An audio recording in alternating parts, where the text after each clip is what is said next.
Welcome back to our Journey with Jesus Bible study, where we're going through the Bible chronologically in a year using Tara-Leigh Cobble's The Bible Recap Study Plan. We are on day 25 and we're going through Genesis 38 through 40. So we take a break from Joseph's story and we focus a little bit on Judah and Tamar, and this is the line that Jesus comes from. And so it's kind of something we need to focus on and see, why did God need Moses to put this in here?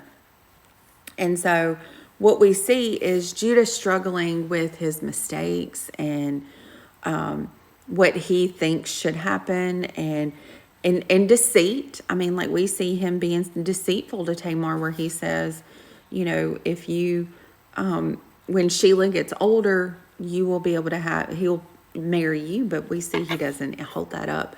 Now, granted, he's scared because, both of his other sons died because what he thought because of her, but it was because of their wickedness. But we see her resulting in, because she's desperate.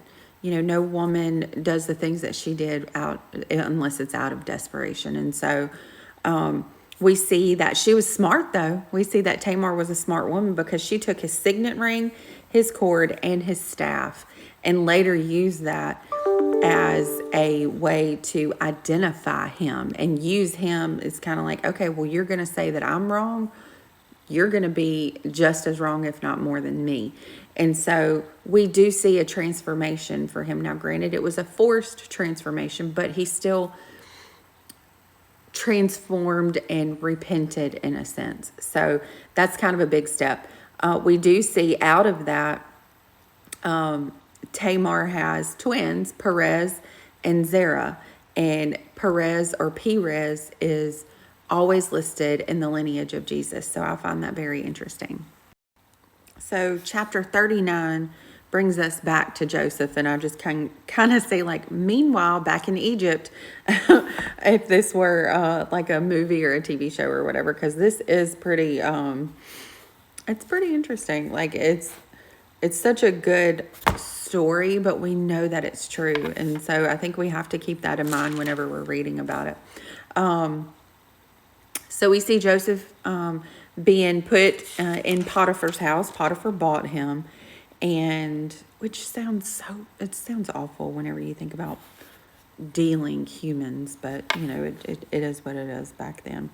But so we see Potiphar, and he finds favor with Potiphar. God is with him, and he shows him, like, we see how honest Joseph was for him to be put in charge of everything for Potiphar. And but he was a handsome man, and so Potiphar's wife thought he was nice looking and wanted him. And so we see her trying to seduce him, but he just keeps pushing her away and keeps pushing her away. But she is persistent. And we finally see, as he's fleeing, she rips his robe off of him and then lies, saying that he was trying to take advantage of her. Well, Potiphar is kind of like, okay, well, it says his anger was kindled. It doesn't say who his anger was kindled at. Everything that I have read leads me to believe that it might have been at his wife, because if he was mad at Joseph, he would have killed him. He would have sent him to be killed, but he sent him to a nice prison. This wasn't just like a lowly prison. This was where Pharaoh's, his people got put into prison. And so I just thought that was kind of an interesting thing that I didn't really think about, because if Potiphar was really, really mad at him and really burned with anger at him, he would have killed him, or he would have sent him into the lowest of the low jail system. So something to think about there. So then we get into chapter 40, where by God's providence, and because he's given him these abilities, he puts him in a position to interpret dreams.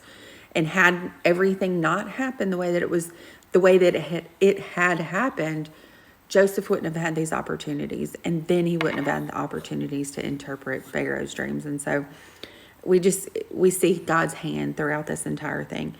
And so one of the things that did strike me, though, was that it was his cupbearer, Pharaoh's cupbearer, and the baker. Well, the cupbearer was in charge of drinking whatever Pharaoh was going to drink first to make sure that it wasn't poisoned. Most of the time, often, it would have been wine.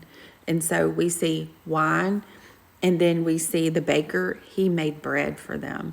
And so we see wine and bread. And I just thought, if you just really look for it, you can see all the little whispers of Jesus and all those different things. I just thought that was a really interesting thing. And we see Joseph's heart here, right? Like he sees that they were troubled. And so that's how he even, because of his compassion, that's how he even got to be able to interpret their dreams. So we see more of his heart and more of his character coming out. He interprets them. They both come true. One of them dies, one of them doesn't. And he's kind of like, okay, well, remember me. Whenever you get to Pharaoh, remember me. Remember what I told you. And it says that, yet the cupbearer did not remember Joseph. He forgot. And we see God's timing is perfect, because we see in 2 years, and at the beginning of 41, it tells us in 2 years, Pharaoh began to dream, and then the cupbearer remembers him again. And so God's timing, that his sovereignty is it. And we just can see so much that Joseph was not bitter. Joseph was not an angry man after all of the things that had happened to him. And we will continue to see more of that. But even we can just see that within his character and the way that he acts with other people. And I just thought that was pretty amazing to see. We will come back for chapters 41 and 42, and we'll see even more of Joseph's story, and we'll see you tomorrow.